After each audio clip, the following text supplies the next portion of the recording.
Good morning, नमस्कार दोस्तों। आज तारीख 7 मई 2020 और आज से जितने भी इंपॉर्टेंट करंट अफेयर के प्रश्न बन सकते हैं आप इस वीडियो में देखिएगा। अगर आपको इस वीडियो का पीडीएफ डाउनलोड करना है तो कर सकते हैं हमारे टेलीग्राम चैनल से, और सीधे हमने पीडीएफ का लिंक इस वीडियो के डिस्क्रिप्शन में भी दिया है, वहां से भी आप जाकर डाउनलोड कर सकते हैं। अगर आपको वीडियो अच्छी लगी तो चैनल को सब्सक्राइब कीजिएगा और वीडियो को लाइक कीजिएगा, तथा आपसे रिक्वेस्ट है कि इस वीडियो को कम से कम 2 व्यक्तियों को सेंड कीजिएगा। ओके दोस्तों, आप देखते हैं हम आज की वीडियो का पहला प्रश्न।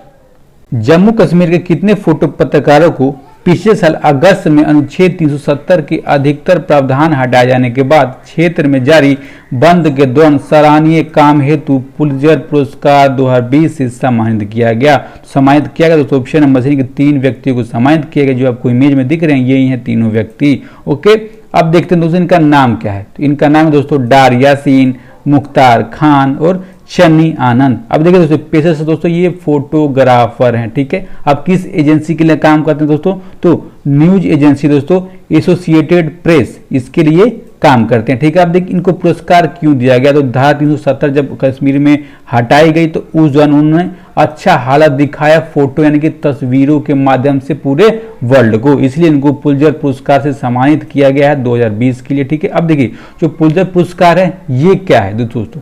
इसके शुरुआत दोस्तों 1917 में हुई थी। ये एक अमेरिका का बहुत ही प्रमुख पुरस्कार है जिसको हर साल 21 श्रेणियों में दिया जाता है। क्योंकि श्रेणी दोस्तों आमतौर पर समाचार पत्रों की श्रेणी हो गया, साहित्य और संगीत के क्षेत्र में अलग अलग श्रेणियों में इसको हर साल दोस्तों दिया जाता है। ठीक है, ओके। सुरक्षित दादा दादी और नाना नानी कार्यक्रम किसने चालू किया? इसको चालू किया दोस्तों ऑप्शन नंबर बी यानी कि नीति आयोग ने इसको चालू किया। और पेपर में क्या पूछा था कि नीति का फुल फॉर्म क्या है? तो फुल फॉर्म दोस्तों national institution for transforming India. ठीक है, अब देखिए दोस्तों इसको किसके सहयोग से चालू किया गया? सहयोग दिया गया दोस्तों पीरामल फाउंडेशन का सहयोग दिया गया। और चालू किसने किया? नीति आयोग ने इसको चालू किया। ठीक है, अब देखिए इसमें किया जाएगा तो देखिए दोस्तों जो भी वरिष्ठ नागरिक होंगे उनकी स्वास्थ्य की देखभाल की जाएगी, जो भी उनको रोजमर्रा की चीजें की जरूरत होती है उनको उपलब्ध कराया जाएगा सरकार के द्वारा। ओके दोस्तों, और इस अभियान को कहाँ चालू किया गया? चालू किया दोस्तों असम, बिहार, झारखंड, एमपी, महाराष्ट्र, राजस्थान और उत्तर प्रदेश के 25 जिलों में चालू किया गया। पूरा उत्तर प्रदेश में नहीं, उसके 25 जिलों में चालू किया गया और जितने भी राज्य इनमें पूरा का पूरा राज्य में चालू किया गया है। ठीक है, कितने व्यक्ति इससे फायदा उठाएंगे? तो 2.9 मिलियन से अधिक जितने भी वरिष्ठ नागरिक यानी कि जितने बूढ़े व्यक्ति हैं इससे फायदा उठाएंगे। ओके दोस्तों, अब देखते हैं अगला प्रश्न।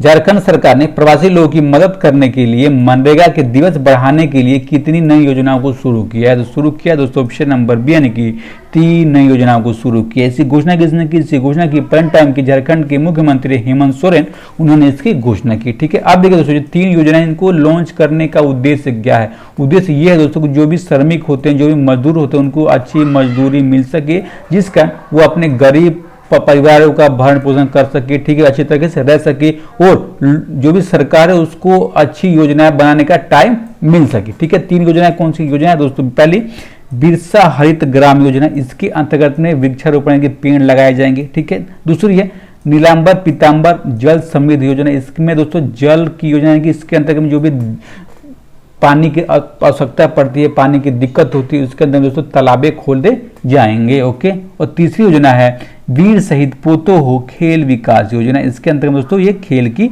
योजना है। ठीक है, अब देखिए दोस्तों आमतौर पर हम जानते हैं कि महात्मा गांधी राष्ट्रीय ग्रामीण गारंटी योजना में लगभग 20,000 करोड़ रुपए खर्च होते हैं। ठीक है, तो ये तो खर्च होते ही हैं, लेकिन अब कितने दिन इसमें बढ़ा देंगे दोस्तों? तो 25 करोड़ मानव दिन इसमें बढ़ाने का लक्ष्य रखा है झारखंड सरकार ने। ठीक है, आप जानते हैं दोस्तों झारखंड के बारे में जो पेपर दृष्टिकोण से बहुत ही इंपॉर्टेंट है।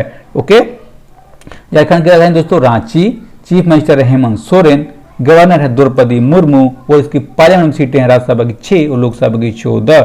अब दोस्तों ये राज्य बना था 15 नवंबर 2000 को ये राज्य बना था। ओके, अब देखते हैं दोस्तों नेक्स्ट क्वेश्चन। किस राज्य सरकार ने हाल ही में एक बड़ा फैसला लेते हुए प्रदेश में लॉकडाउन को 29 मई तक बढ़ाने का ऐलान किया दोस्तों? ऑप्शन नंबर यानी कि तेलंगाना सरकार ने ये ऐलान किया है। ठीक है, अब देखिए किसने घोषणा की, तो घोषणा की दोस्तों प्रेजेंट टाइम के तेलंगाना के मुख्यमंत्री चंद्रशेखर राव, उन्होंने इसकी घोषणा की और कहा कि 29 मई तक लॉकडाउन बढ़ाया जाता है। ठीक है, अब हम जान रहे हैं कि देश में 17 मई तक लॉकडाउन लगा हुआ है, लेकिन ये पहला ऐसा राज्य बन गया है जिसने 29 मई तक लॉकडाउन बढ़ा दिया है। ठीक है दोस्तों, अब इस दौरान राज्य में दोस्तों जो भी रेड जोन होंगे उसमें कोई सी भी दुकानें नहीं खुलेंगी, और जो भी ग्रीन और ऑरेंज जोन होंगे उसमें समीक्षा की जाएगी 15 मई के बाद कि कौन सा जगह खोला जाएगा, कौन सा जगह नहीं खोला जाएगा। और देश में राज्य में कर्फ्यू लगा है दोस्तों, शाम के 7 बजे से लेकर सुबह के 7 बजे तक कर्फ्यू लगा रहेगा। ओके, अब देखते हैं दोस्तों अगला प्रश्न, हु लॉन्च द आयुष कवच कोविड ऐप, यानी किसने आयुष कवच कोविड ऐप को लॉन्च किया, तो लॉन्च किया दोस्तों ऑप्शन नंबर बी यानी योगी आदित्यनाथ ने इसको लॉन्च किया। जो ये योगी आदित्यनाथ हैं प्रेजेंट टाइम पर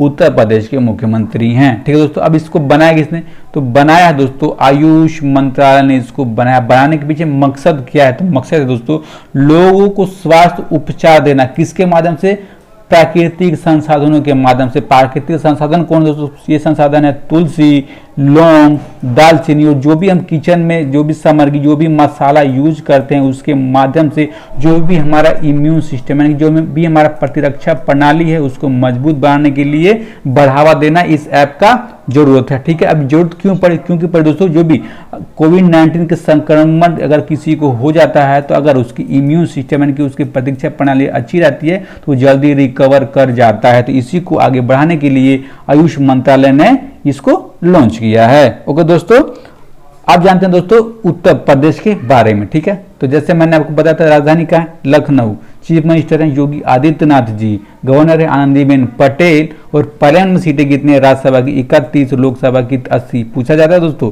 राज्य का गठन हुआ था 24 जनवरी 1950 को।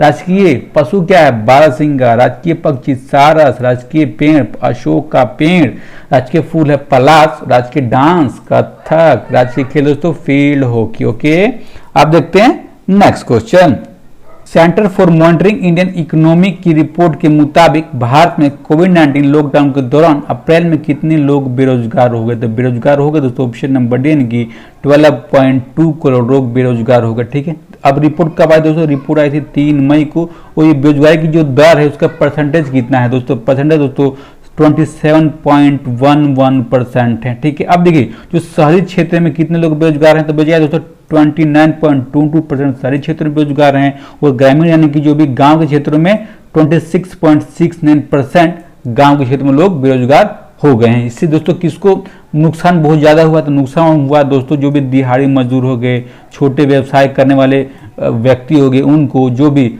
सड़क पर फेरी लगाते हैं, सड़क किनारे दुकान लगाते हैं दोस्तों। ठीक है, जो भी हमारा घर बनता है, इंडस्ट्री बनती है, उसमें जो लेबर काम करते हैं, रोड बनाने वाले लेबर, इनको बहुत ज़्यादा दिक्कतों का सामना करना पड़ रहा है, और आप इसको रोज देख भी रहे होंगे।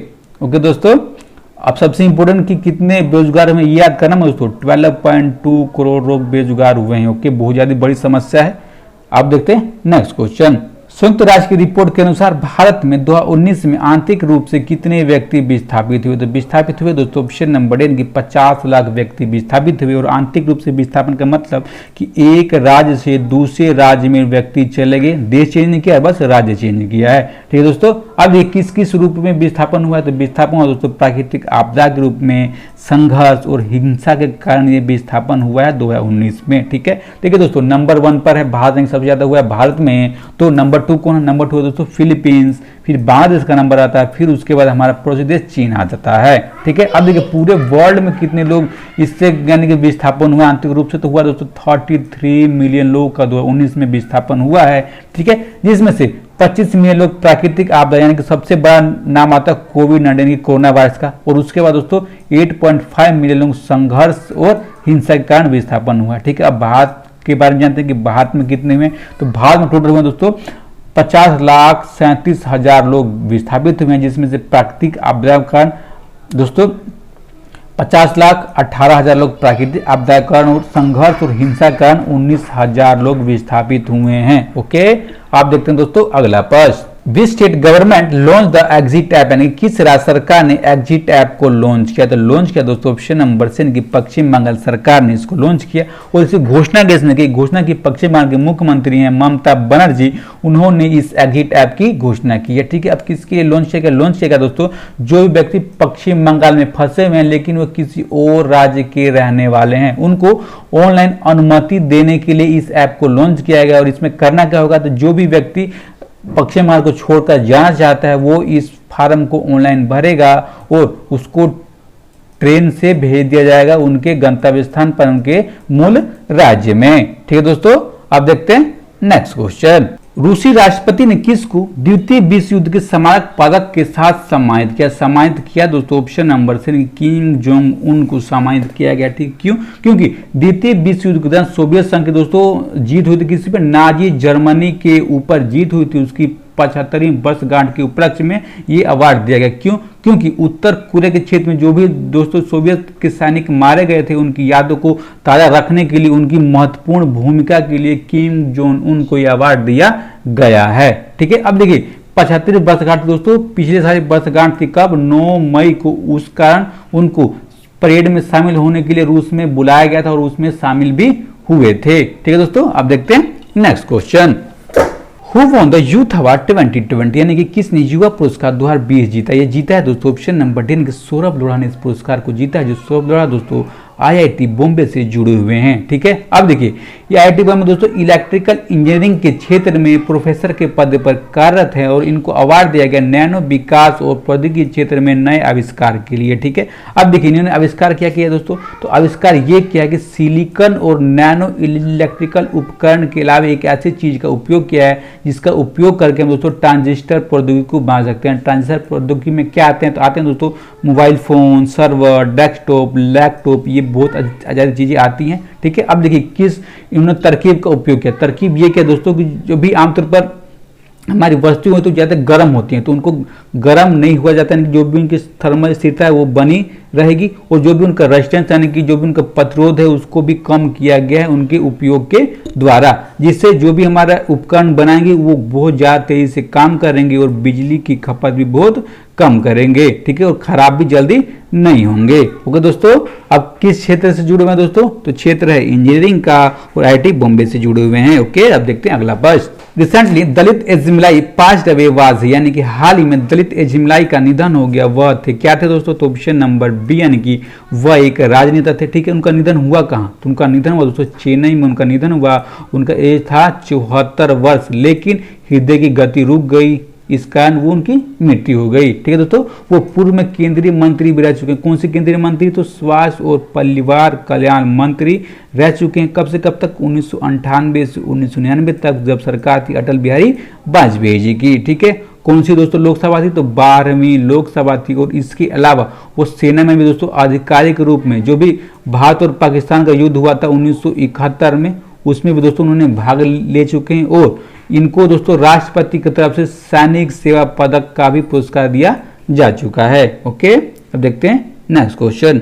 Which state government launch the निगाह प्रोग्राम, यानी कि निगाह कार्यक्रम का शुभारंभ किस राज्य सरकार ने किया? तो किया दोस्तों ऑप्शन नंबर ए यानी कि हिमाचल प्रदेश सरकार ने निगाह कार्यक्रम का शुभारंभ यानी कि चालू किया। ठीक है, अब देखिए इस कार्यक्रम में हुआ क्या दोस्तों? तो इस कार्यक्रम में दोस्तों वो किया जाएगा जो भी मानो कि देश के अन्य हिस्से से जो भी व्यक्ति राज्य में यानी कि हिमाचल प्रदेश में आ रहे हैं तो उनके परिवारों को जागरूक किया जाएगा सोशल डिस्टेंसिंग के लिए, क्वारंटाइन करने के विषय में। अगर उसका ये उल्लंघन करते हैं तो उसके लिए पहरेदार यानी कि चौकीदार भी बनाया गया। चौकीदार कौन है?